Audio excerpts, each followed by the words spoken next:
Mbote na bandeko balandi nyonso balandaka masolo na biso nzamba pambola bino en direct ya Kongo Alenga TV ya bino ndeko Shora de Sulanga Kongo Alenga kimia nzambe ezala kati na mabota na bino bana Kongo nyonso tu 2022 ezali kosila tosengi mapamboli ya tata nzambe ekita kati na baebanso nzambe tozwa mili banda ya Kongo pe na oyo batikala na mboka na biso mboka ya Kongo. Bandeko ya solo lelo tozali na sangwa pasi pe ya mawa na tongwa lelo kolamuka na biso boyebeke touti kobungisa oyo ya biso artiste monene na kombo ya mama Chala Mwana mamu national oyo ayebani makasi pe asali ba œuvre belé mamu national oyo asala mutwashi oyo amemi yango penza culture na biso ya bokoko ya amemi yango na monde entier atamboli mikili ya ndenge na ndenge asali fierté ya musique congolaise surtout la rumba et puis moto asala mutwashi pote ya solo bandeko René na mokili ezali bongo mamu national bandeko tolanda mwa loyembo na ya moke Kalume oyo ya yembaki vraiment yango pe sepelesaka biso makasi na kobina na koyoka oyo nyonso na message oyo ayembaki na kati ya nzembo ya Kalume tolanda loyembo ya mama na biso atikeli biso ba œuvre ebele kasi nzembo ya Kalume yango tolanda moke mo extrait bongo nsima tokota na mozindo na makambo oyo asala.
matondo mingi ya solo bandeko bana masolo na biso bana ya Congo Alenga TV na bandi abonnez-vous toujours na Congo Alenga TV kozala esengo ndeko na biso bana ya Congo na bandi tolandi loyembo ya Kalume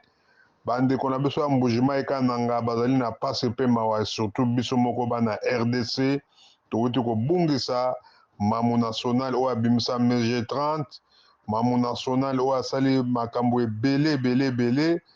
ya solo bandeko ozali pase mpe mawa komona ke tozali kobungisa ya biso baartiste minene nyonso bazali kokende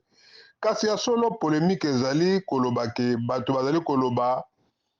Denis Lesi oyo tobengi ekolo pete ye nde bandeko petage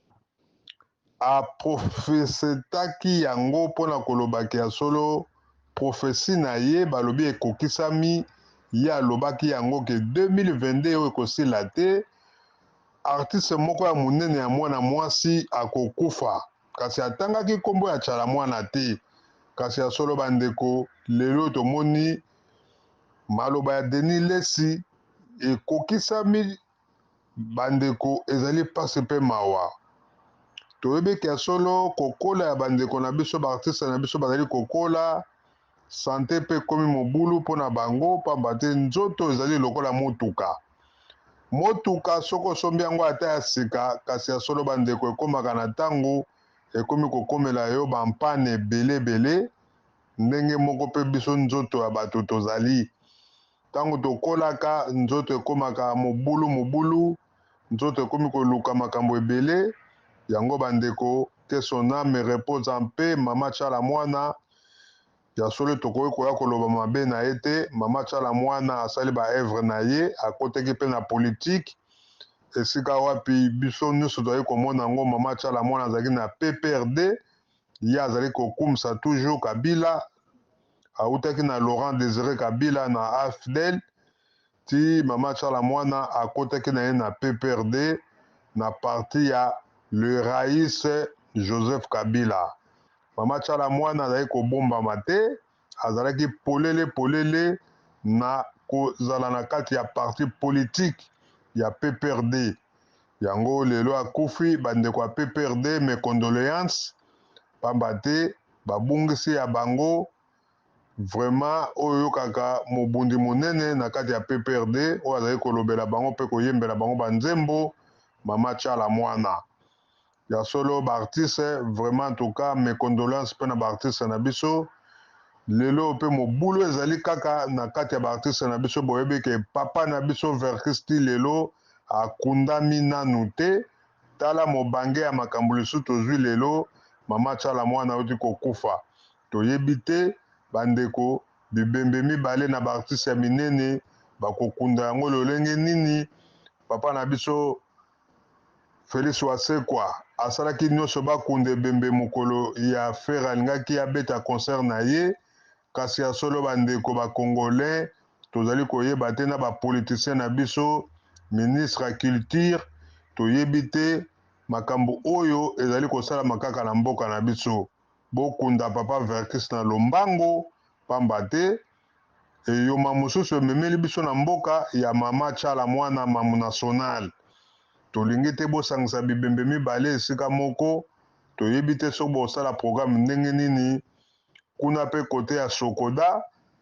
papa na biso nyoko alongo aza na eyoma monene mbongo ebungi na kati ya sokoda makambo ebele baartiste bazali kosenga papa na biso nyoko alongo adémissionne na poste oyo ye azwaki ndenge papa Verkis azalaki lisusu te aza na biso te na bomoi yango bandeko vraiment nazali kosouhaite mes condoléances na famille ya tyala mwana nzambe apambola baartiste na biso surtout oyo bajeune bazali kobima bazala bobele ekenge bayeba ndenge esika nini bakoki kotya lokolo kimia ya nzambe ezala kati na bino ya bino ndeko Congo Alenga mwana ya mfumuki mbangu abonnez-vous toujours na masolo na biso esika wapi tokobemela bino toujours masolo ya kitoko oyo ebanda koleka na mboka na biso mboka ya Congo na RDC kimia nzambe ezala kati na biso merci mingi bonne année merci na balandi nyonso ya Congo Alenga TV. Merci nzamba pambola bino bokota tokota pe mboka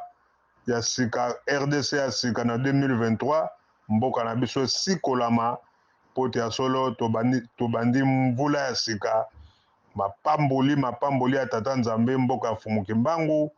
nzambe ayamba molimo ya mama Tchala mwana biso tozali kaka bato moko azangi lisumu na mokili azali te mutu moko te akojije mama Tchala mwana pamba te yo moko kojije mama Tchala mwana ozali pe mutu na bunga mutu na masumu na mokili ya tata nzambe moko te nzambe akobeta tola alobaki ngai nazangi lisumu bofinga mama Tchala mwana te po yo moko kofinga ozali mutu na masumu nzambe nde mutu akojije ye merci mingi nzambe apambola bino tokutani bongo mbala nsima abonnez-vous toujours na Congo Alenga TV merci kimia ya nzambe ezala kati na mabota na bino ingeta matondo